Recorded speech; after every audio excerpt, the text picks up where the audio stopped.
Nobody in Hollywood has ever come at Jay-Z like this. Not a rapper, not a music industry rival, not somebody with beef from the streets. A comedian, a Kings of Comedy legend, a man who performs at Democratic national conventions and has dinner with the same people Jay-Z calls allies. DL Hughley just put something on his Instagram that could potentially end Jay-Z's political career before it even fully starts. And the message he sent was not just to Jay-Z. It was to Hollywood. It was to the Democratic Party. And it was to every black person in America who has been watching this Target situation unfold. This is not regular celebrity beef. This is something way bigger. And today we are breaking down exactly what DL did, why it matters, what it means for Jay-Z's future, and why Beyonce just got pulled into the fire too. Strap in, because this one goes deep. Let's start with exactly what happened, because a lot of people are reacting to the reaction without knowing what the actual move was. DL Hughley went on his Instagram and reposted a clip from Quentin Lean, a media personality and YouTuber with a massive following. And the clip DL chose to repost was not a mild take. It was not a balanced discussion. It was a direct, full-on attack on Jay-Z and Beyoncé over the Target deal. DL Hughley is coming for Jay-Z's neck. And as far back as I can remember, nobody in Hollywood has ever come at Jay-Z like this. I would like to point out that DL is not a rapper. He's not part of the music industry. This is not rap beef. DL is a comedian. DL is part of Hollywood, part of the Kings of Comedy. And more importantly, DL is part of the Democratic Party. The same Democratic Party that uses Jay-Z to get black votes. DL Hughley is sending a message to Hollywood and the Democratic Party. Now let's understand why this repost was such a significant move. DL Hughley did not record his own video. He did not write a long caption. He simply hit repost on Quentin Lean's clip and let it fly to his entire audience. And within 12 hours, that repost had 18,000 likes, close to 3,000 comments, 1,500 reposts, and 6,500 sends. DL reposted this, and you can see after 12 hours, look right here in the corner, 18,000 likes, close to 3,000 comments, 1,500 reposts, and 6,500 sends. That's only after 12 hours. It's probably double that by now. Those numbers are not regular Instagram engagement. Those are numbers that tell you this content hit a nerve with a massive audience immediately. People were not just liking it and moving on. They were sending it, sharing it, pushing it further into their own networks. And that is exactly what makes DL's move so calculated and so dangerous for Jay-Z. DL did not need to say a single word himself. He just put a megaphone behind someone else's take and let the audience do the rest. Now here is the specific detail inside that Quentin Lean clip that took this situation from bad to potentially catastrophic for Jay-Z. The original assumption when the Jay-Z and Target deal first broke was that Target approached Jay-Z. That Target came to him with a bag and an offer, and he took it. That framing, while still controversial, gave Jay-Z some cover. Because being approached and saying yes is different from going out and hunting for the deal yourself. But Quentin Lean's clip put forward a completely different version of events. One that suggests Jay-Z was not the person being approached. Jay-Z was the one doing the approaching. Jay-Z, this is fucked up on so many levels, because one of two things happened. Either Target approached Jay-Z and offered him a whole lot of money, which I highly doubt, or Jay-Z saw an opportunity. He saw the void that is black people not shopping at Target, and he pitched to Target, you know what? I'm the black culture. I've got this huge cult-like following. If y'all give me a shitload of money, I will team up with y'all exclusively to do. Read that slowly. If this version is accurate, Jay-Z looked at the black community boycotting Target, saw an opportunity in that boycott, went to Target himself, and essentially said, I can fix your black community problem for the right price. That is not just taking a deal. That is monetizing the struggle of your own people.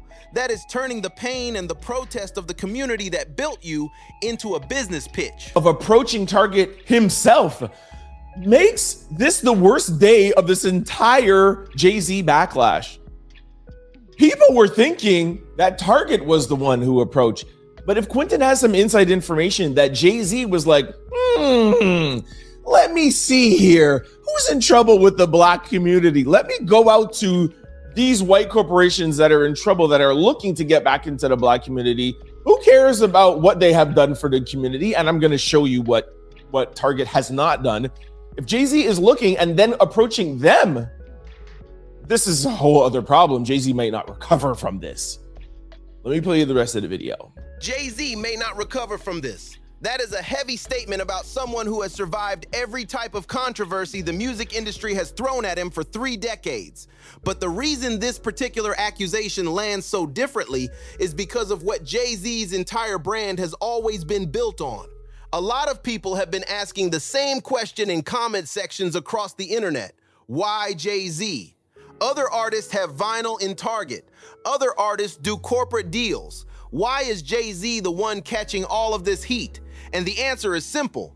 Jay-Z built his brand on something that most other artists did not. Jay-Z, you leveraged the boycott and the struggle of our people who are attempting to put Target in their place. You leveraged that for your own personal gain, and it's up. And Beyonce, you ain't no damn better. Beyonce, this is legitimately the equivalent of the nice white woman that we work with, that we like, but she goes home to a Trump-supporting husband and is raising Trump-supporting sons. It's no different. You are out here full on lying in our face. You know what I'm saying? Oh, you did the HBCU Black album, for Black people. You reclaim country western, country music with the Cowboy Carter thing. The vanity move of doing all of this Black power work. But then your husband goes and does something like this. Like, where was the conversation in y'all household where you said, Jay, we got to have a level of morals and values, and we can't do this, and we don't have the money? You are no better than the white woman who says she's for the cause and goes home to his Trump supporting husband. It is the exact same thing. Honestly and truthfully, this is unforgivable in my eyes. Jay-Z, you get up and you talk about liberation and this and all of these different things. You just absolutely had to take that deal. You had to take that deal, Jay-Z. That is the difference. When you build your entire identity around being the champion of Black people, every move you make gets held to that standard. You cannot spend decades saying, I do this for the culture, and then make moves that contradict everything that identity stands for without the culture noticing. That is why Jay-Z is getting so much smoke, because if you listen from Reasonable Doubt till today, till 444, his last album, it's all based in, I do this for the culture, I do this for my people, I do this for us. And not every artist does that. And that's no shade to other artists. But if you're gonna build your brand around Black empowerment and Black culture, and Black people come to me, Black people, I'm gonna do this for us.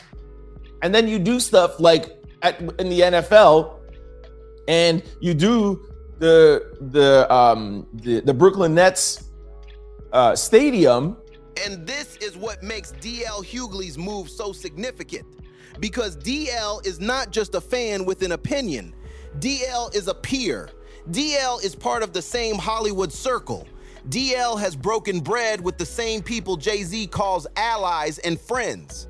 When someone from inside the circle publicly reposted content calling Jay-Z out at this level, it sends a message that goes far beyond Twitter beef. It says, even your own people in these Hollywood rooms are watching, and they are not happy. Now here is where the situation expanded beyond Jay-Z and started pulling in someone who most people expected to stay untouched in all of this. Beyonce. The Quentin Lean clip that DL reposted did not stop at Jay-Z. It went directly at Beyonce too. And the comparison that was made is one that is going to be hard for Beyonce's fan base to hear. And Beyonce, you ain't no damn better. Beyonce, this is legitimately the equivalent of the nice white woman that we work with, that we like, but she goes home to a Trump-supporting husband and is raising Trump-supporting sons. It's no different. You are out here full on lying in our face. You know what I'm saying? Oh, you did the HBCU Black album, for Black people. You reclaim country western, country music with the Cowboy Carter thing. The vanity move of doing all of this Black power work. But then your husband goes and does something like this. Like, where was was the conversation in y'all household where you said, Jay, we got to have a level of morals and values, and we can't do this, and we don't have the money? You are no better than the white woman who says she's for the cause and goes home. That comparison is brutal, calling Beyonce the equivalent of a white woman who presents as progressive but goes home to a household that contradicts everything she publicly represents. That is not a mild criticism. That is a direct challenge to everything Beyonce has built her image around for the past several years. The HBCU work, Lemonade, Cowboy Carter, the Black is King Project, all of that was positioned as genuine cultural investment and authentic celebration of blackness.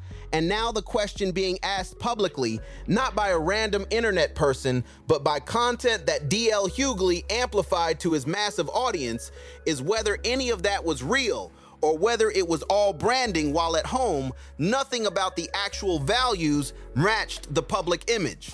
The fact that Quentin included Beyonce in that take makes things worse for Jay-Z, because you know there's arguments going to be going on at home. You see things that you're doing in Target, yo, it's making me look bad, and now, you know, she's going to be mad that Jay-Z is tarnishing the Beyonce Carter brand. Whew. The divorce topic is going to start coming up soon again, but let's stay focused here. Let's just talk about Jay-Z. And the fact, by the way, that DL put that on his Instagram about Beyonce too, like, that's crazy. Let's not forget. The divorce topic is coming up again. That alone tells you how far this has spread and how serious people are treating it. Because when people start connecting Jay-Z's business decisions to the health of his marriage, you are no longer just talking about a corporate deal. You are talking about the entire Jay-Z and Beyoncé empire and whether it can sustain this kind of pressure from multiple directions at once. Now, here is the part that a lot of people need to be reminded about, because the internet moves fast and context gets lost quickly. Why were black people boycotting Target in the first place? What did Target actually do that started all of this? The black church historically has always been on the front line of civil rights. And so Lent is the season that leads from Ash Wednesday to Resurrection. So it is not just a withholding of dollars, but a pushing forward of prayer. A lot in America is shifting, and the church is going to have to be more active and vocal. So let me talk here about 4 of the demands that you all have for Target. I think we can put them up on the screen. Honor the $2 billion pledge to black business community, which they made in 2021 to spend that through the end of this year. Let me pause and say to you, the reason why that's significant, they made that pledge after the of George Floyd. Target is headquartered in Minneapolis, where George Floyd was, and it wasn't connected to DEI. It was supposed to be honored December of 2025. And so when the president made this move to dismantle DEI, they hid that obligation under it and are not honoring it. $2 billion. That is what Target promised to the black business community after George Floyd was murdered. $2 billion that was supposed to be distributed. $2 billion that Target quietly buried under the DEI rollback when the political climate shifted. That is what the boycott was about. Not just a corporation cutting DEI programs like dozens of other companies did. Target made a specific promise with a specific dollar amount attached to a specific tragedy, and then chose not to honor it when keeping that promise became politically inconvenient. And into that context, with that boycott active, with those demands sitting unfulfilled, Jay-Z stepped in and did an exclusive vinyl deal with Target. Jay-Z did nothing wrong. I would really love for you guys to answer in the comment section below. Why couldn't Jay-Z choose one of these 4 points and say, hey, Target, can you give, I don't know, $500 million? Could you give $100 million? Can you give something of this $2 billion to the black community, and then I will do this exclusive deal with you for the vinyl? Could you do something of this deposit to 23 black banks? If not 23, can we do 10? Could you do something? There's a point for him. There's a boycott in place. He could have chosen anything, but he chose not to. And I just would like to know why you guys don't care about that. That is the question that has no good answer. Jay-Z had leverage. Jay-Z had power. If Target wanted Jay-Z badly enough to offer him a deal, Jay-Z could have used that moment to extract something real for the community in exchange. He could have said yes to the deal and simultaneously demanded that Target honor even a portion of that $2 billion promise. He could have made the deal conditional on Target depositing money into black banks. He could have used his position as the man they were coming to for black community credibility as actual leverage. He did not do any of that. This is the framework that puts everything into perspective. And it is the most important idea to come out of this entire conversation.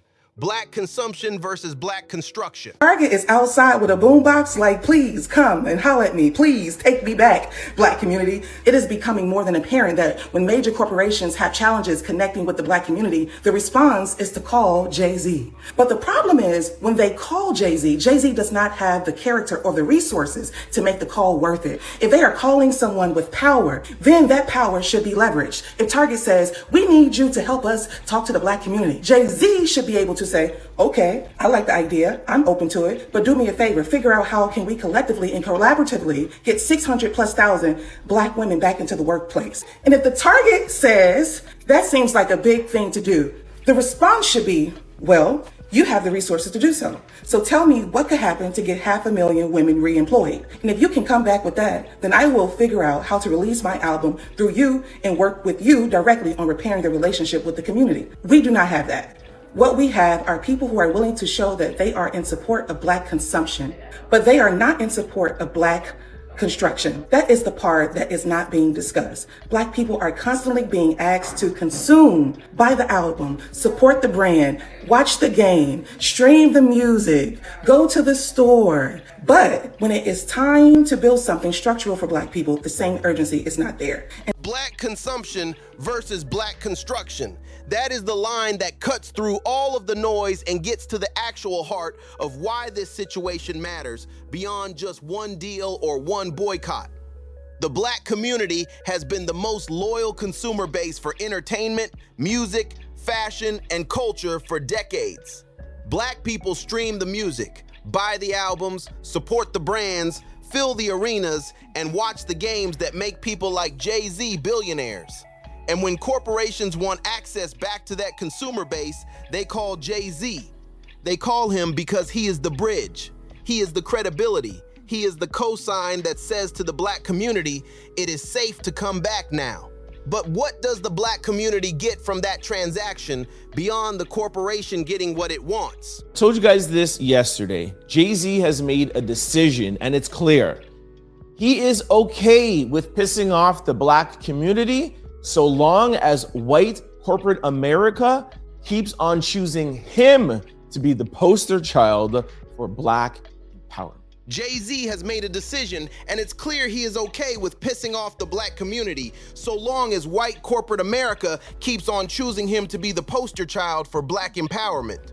That is the accusation sitting at the center of all of this, that Jay-Z has made a calculated decision, that being chosen by white corporate America as the face of black empowerment is more valuable to him than actually being that thing for the community that made him. And DL Hughley, by reposting that content to his massive Hollywood audience, is making sure that calculation is visible to everyone in those rooms. Everyone who attends the Oscar parties, everyone in the Democratic Party who has used Jay-Z as a vehicle to reach black voters. DL is saying, look at what this man is actually doing, and decide if you still want him to be the face you put forward. Jay-Z has survived everything the industry has thrown at him for 30 years. He survived Nas, he survived the Dame Dash fallout, he survived the elevator incident, he survived the NFL partnership controversy, but this feels different because this is not coming from inside hip-hop. This is coming from inside the Hollywood and political circles that Jay-Z has spent the last decade carefully building relationships with. When DL Hughley, a man who performs at Democratic conventions and moves in those rooms, puts that kind of content on his Instagram and watches it explode to tens of thousands of engagements in 12 hours, that is a signal. The question is whether Jay-Z hears it, whether Beyonce's team is already making calls, whether the Democratic Party is quietly having conversations about how much they want Jay-Z's name attached to the 2028 campaign now that all of this is sitting on the table. The Target deal might just be a deal, But what DL Hughley just did is way bigger than a deal. He put Jay-Z on trial in front of the people whose approval Jay-Z has been quietly courting for years. And the verdict is not in yet. Drop in the comments, do you think Jay-Z can recover from this? Or has DL Hughley's move changed the game permanently? And do you think Beyonce should have spoken up? Like and subscribe, because this story is nowhere near finished.